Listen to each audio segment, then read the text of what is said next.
Am I the a-hole for reporting my mom for identity fraud? I, 24 male, and my girlfriend put in an application to rent a condo and found out my mom borrowed about $43,000 with my social insurance. I talk with a lawyer, and it tells me I can either report my mom for identity fraud, or pay it off, or declare bankruptcy. I confront my mom, and she begs me not to do it and just pay off the debt. I don't have anywhere near that money, and decided to do what the lawyer recommended. The lawyer told me that filling out a police report is not the same as pressing charges, but I'm still scared what might happen to her. We used to be very poor, and she used my social insurance to pay the bills and provide for me and my brother. This feels like I'm betraying her, and her and my brother refuse to speak to me. My relatives all stopped talking to me. Am I the a-hole here? Edit. People are asking me if my mom or family could pay it. I don't think so. My mom is on social assistance, and my family isn't much better off. My grandma has a house, but I'm not asking her to sell it. Also, my lawyer said a police report is just to get the ball rolling and clearing up the debts and recovering my credit. It doesn't include her name. Lawyer said providing a suspect is not necessary, but I'm sure if they tried, they would figure out it's her. My mom might face charges, but it's unlikely she would get jail time. People are asking why I shouldn't put the loans under her name. She's got terrible credit and has declared bankruptcy before, but I'm not sure when. I don't know if my brother has checked his credit. He blocked me on WhatsApp, Facebook, and his phone. To clarify, she probably didn't borrow $43,000. It's probably $10,000 to $20,000 that accrue with interest, fees, etc. Now for the top comment. Not the a-hole. $43,000 is a serious sum. You could consider not doing it if she paid that debt off, if you were feeling okay with that solution. But it's unlikely to happen if everyone, including her, thinks you should be the one to do it. Do they think you're just going to pull that money out of a hat? There are always going to be feelings hurt because family. But is it what family would do? To put someone in debt by committing a fraud? Nope, nope, nope. She doesn't have the money. She gets social assistance, which is barely enough to cover her rent and food. That isn't your responsibility. Your responsibility is the $43,000 worth of debt that she illegally put under your name. It wasn't to take care of you and your brother. You don't take care of your children by doing illegal things to them. Funny how the brother also thinks Opie is the a-hole. Probably because Mommy Dearest didn't steal money from him. Not the a-hole. Your mom committed fraud and left you owing $43,000 to the government. I know things can get desperate for people sometimes, but the fact that she didn't tell you, hasn't made attempts to pay it back, work with you to pay it back, that shows she's not taking responsibility for her actions. Let me ask you this. If it was anyone besides your mother, what would you do? Not the a-hole. Fraud is fraud. It's horribly short-sighted to put your child into debt like that. Also, she wasn't providing for them. She was making Opie unknowingly provide. Next story. Am I the a-hole for locking my garage so my brother-in-law and sister can't open it without talking to me? I bought a house. I specifically found one that had a mother-in-law apartment, so my parents could live with me and save some money as they get older. My sister's husband lost his job, and so I let them live in my house for almost 2 years while I lived in the mother-in-law apartment, so they could save and get back on their own. Well, after 2 years, they hadn't saved anything, and so I told them it was time to leave. They moved out last June. I moved back in upstairs, and my parents moved in downstairs in the apartment. My sister and her husband left a lot of things in the garage since they moved into an apartment. This annoyed me and my wife, and eventually made them clean it out, but still had some things in there. Mostly junk in my opinion, but also some tools. They would always just show up and take and slash or leave stuff in my garage. Last week was the last straw for me. Her husband showed up, opened the garage, and stored a top to his Jeep, which took up most of the space. No hello, no text, nothing. I felt disrespected. I changed the code to the garage and locked the side door from the inside. Today they showed up again to get a tool. I assumed they were visiting my mom. She told them to ask me to get into the garage, and they got really mad. They said they are family. It's their stuff. They shouldn't have to. I feel like it's my house, and while I would probably never say no if they asked to store something, But it's common decency to ask someone first. Even just send a text saying, "Hey, I'm dropping off something today." Not today, Hall. Your sister and brother-in-law sounds like moochers. I wouldn't give them the garage door code. Probably should also tell them they have until the end of the month to get their stuff out of your garage, or it'll wind up on the curb. They are moving into a house in 4 weeks, so I assume they will finally take all their stuff. That's good, but don't assume they will. Maybe drop a hint, like by telling them, "Now that you are getting your own place, you can get all your stuff out of my garage finally." Not today, Hull. It is time for them to take everything out and put it in storage. Inform them that they have 2 weeks to empty it out. After that, everything in there will be considered abandoned, and you will keep what you want and throw away the rest. I really thought this would be more controversial. I'm starting to not feel guilty at all about it. Not today, Hull. They don't live there, and they shouldn't have their stuff in your garage.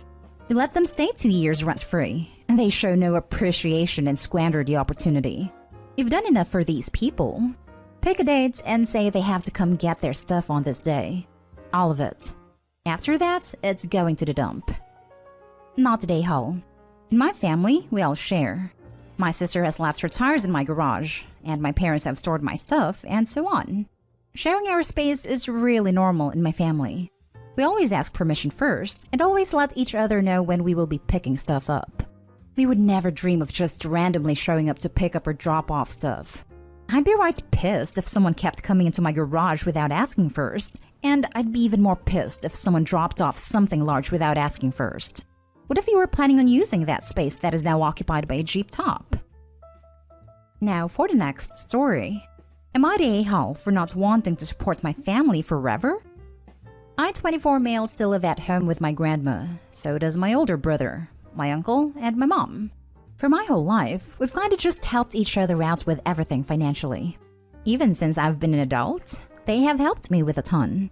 Only in the last year or so have I realized how awful this is, and decided to work on getting my own place. They're also used to this way of living that there's no way any of them besides my grandma could make it on their own. I, for one, am sick of it and want to be independent. So I stopped smoking cigs and grass and stopped giving them any extra money and have been saving literally every extra dime I have and just finally got a car. Still saving to move soon. My brother, on the other hand, spends all his money on grass and video games. Spent his entire tax return on a new Xbox and smoked the rest. Literally the next day, his car messed up and is basically trashed. After about a week of taking him to and from work every morning immediately after getting off of my job, I ask him if he's been looking at any cars, and he says, "No, you have a car. I don't need another one until whenever you move." I told him kind of harshly how this BS, that I have worked myself off so I could have my own car, and I'm not giving him rides forever if he's not gonna even try to get his own.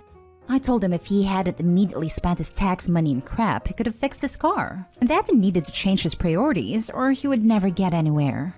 A few days later, I heard him talking about me to everyone, and telling them how Peyton goes and gets a decent job and says screw all of us, and now he's gonna move after all we've done for him. And they all seem to agree. In my head, I know I'm just trying to be an independent, responsible adult, and I don't want to be stuck in this lifestyle anymore. I feel like such a loser because of the way my home life is, and I want to get out before I end up like them, a fully grown 30-plus-year-old adult living with grandma. But my anxiety-riddled brain makes me feel so guilty about betraying them. Sorry for the length, and if this isn't very well written. I'm on my phone at work typing for a few seconds at a time, lol. Just trying to gain some clarity. Now for the comments. Not today, Hull. There's nothing wrong with you wanting to be independent and to have your own life. Don't let them make you feel guilty about it. Good luck. Not today, Hull. I used to do everything for my family. I started therapy because I was so unhappy and realized I was enabling everyone. My family was happy and relaxed because I took care of all the hard stuff. So I stopped. There was about a year where everyone was calling me selfish, getting mad at me, and guilting me when I wouldn't help. But eventually they started learning to deal with their own issues and grew as people. I started feeling happier and just better overall. It was 100% the right move. My only regret was not doing it earlier.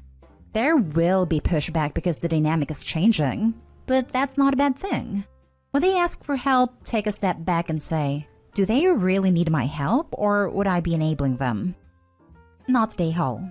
You've quit doing things that were costing you extra money, and at least one that will help your health long term, and are working hard to better yourself and your life. This is a good thing. Telling your brother he needs to get his car situated before you move is smart. It sounds like your family's happy where they are and how they live, and that's fine. Make it clear you're not judging. You just want something different. Not day haul. Since I come from this kind of family, I think you should become familiar with the phrase, crabs in a bucket. Not that I've ever had a bucket of crabs in real life, but supposedly they will not let any of the other crabs escape.